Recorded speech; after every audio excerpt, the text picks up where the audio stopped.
Judging by the amount of farm vehicles out right now, I would say that it is definitely spring. Just right there was two John Deere 8Rs with 1631, 1795 planters, and two 9R articulated tractors with field cultivators.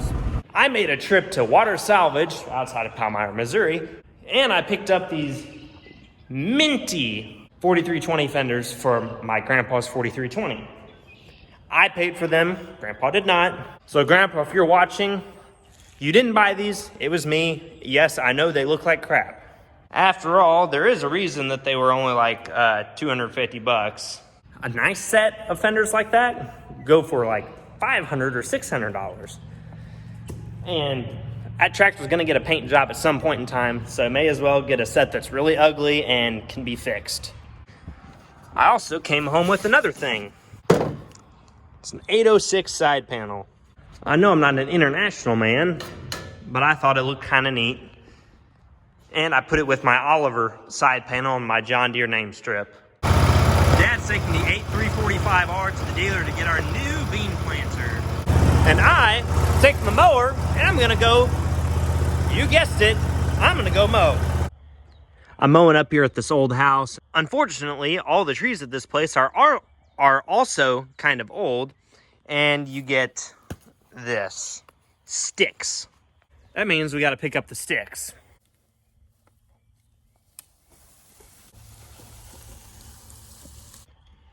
Going along just great, and then I found a wet spot. I really, really hope that Grandpa doesn't roll in the lane the next 10, 15 minutes. If he does, he's gonna find his Model G in the yard pulling out his lawnmower. Let's get this freak show on the road.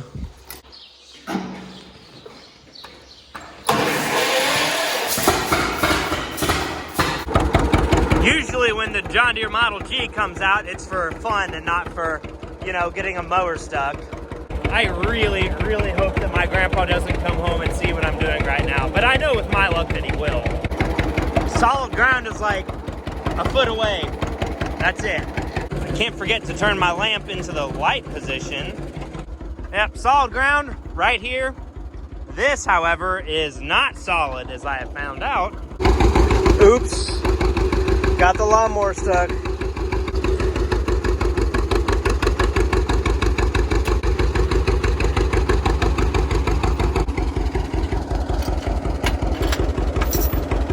That's how it's done, people.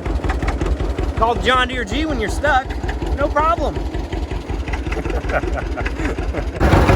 Ladies and gentlemen, we got him. I'm not gonna lie. It is actually dark outside. Like 100% dark. I've been using my phone as headlights for the past 20 minutes, but I did actually finish this yard, which really surprised me. This is actually a selfie, believe it or not, but Dad's coming to give me a ride, and I am done with this mowing in the dark business. Not very fun. Put mowing in the dark with no headlights at the very top of the list of things that I don't want to do ever again. So this mower here got traded, and I was just mowing everything the first time so that I can hit all the rocks, the sticks, and everything with old blades instead of tearing a new one up doing that. I gave Dad a phone call, and he should be here any minute now to pick me up, because I'm not about to drive that home on the side of the road at dark. Here's our brand new John Deere 1795 with the Maximerge 5E row units on it. So it's not the high speed, but it's like the step below high speed.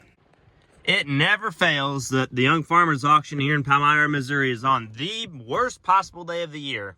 But there is something here that's really, really, really cool. I really hope I don't do something I regret today. This boys right here is an Oliver 2655. It's the same thing as Minneapolis Moline A4T 1600, I believe. And this thing is clean. I want it. Lord have mercy, please. No, don't do it, Chase. Don't do it. Oh man, it's so cool. I'm sitting here and I'm really hoping, praying, in fact, that I don't do something really, really, really stupid today. But oh my gosh, I want this thing so bad. It's so cool. And this is more in line with what I should actually buy. Not a whole lot of particular interest here. Selling the Oliver. I hope I don't bid on it. $1,500. Oh, $1,250, yeah. She only brought $1,250, but we're pretty sure that the guy who brought it here bought it back. My cousin Willie, who has been featured before, Packanock Farms, may know him as, but he left me a blank check to buy a Gleaner R40 combine, which I did not buy. I had brought this back up here, and I'm just gonna stick it right here in this Case IH manual. Surely he'll find it. Cousin Will's got about 0 inches of room here in the front of this tractor. It's Case IH 9230 row crop special that he's gonna be pulling his planter with this spring. I did not buy anything today. There was a couple things that I was interested in. The Oliver, a little John Deere grain drill, but the Oliver I wasn't gonna buy because Dad would not be happy with me if I bought that.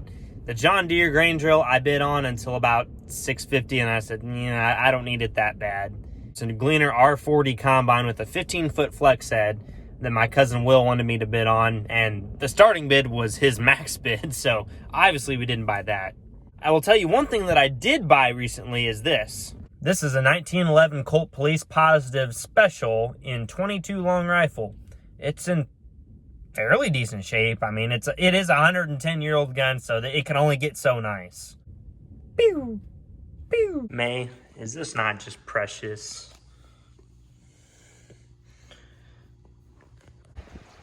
This is the part of the video where I make a mad dash for the shop. As you can probably tell, it's a wonderful day here. Never fails that they have auctions on the nastiest, the wettest, the coldest day of the year. Like today. It's been a hot minute since we worked on this bad boy. And look at this beauty. Sheesh. I'm gonna try and get this injection pump put back on this tractor. Probably not gonna get it running today because if you remember, I twisted a fuel line off and I haven't gotten it remade yet, so yeah. Step 1 of getting these new seals on is complete. The supervisor showed up. Hello. And rolling in the driveway, we have the reinforcements that actually knows how to do this. That's code for good cousin Will. Okay, the pump is at least secured on the tractor. Whether it's right or not, I'm not really sure. Meow. Let's do a little vroom vroom action. This is gonna be about the ugliest 4320 in Northeast Missouri when we get done with it. It's gonna have about 2 or 3 different colors up here on the engine block. And come to find out, the reason it starts kind of hard is the crankcase is about 25% over full because it's been leaking fuel into the crankcase because the injection pump was bad. About the second thing I'm going to do with this thing once we get it moving and running is I'm going to take it in the shop, drop the oil, change it, new filters, everything. Then we'll see how it runs. Got all my lines hooked up. Now I just got to prime this by hand. You can see there's fuel coming into the filter there. And you just do this however many times it takes to fill the filter. And then come out here at this checkpoint and then get to the injection lines. Theoretically, you should be good.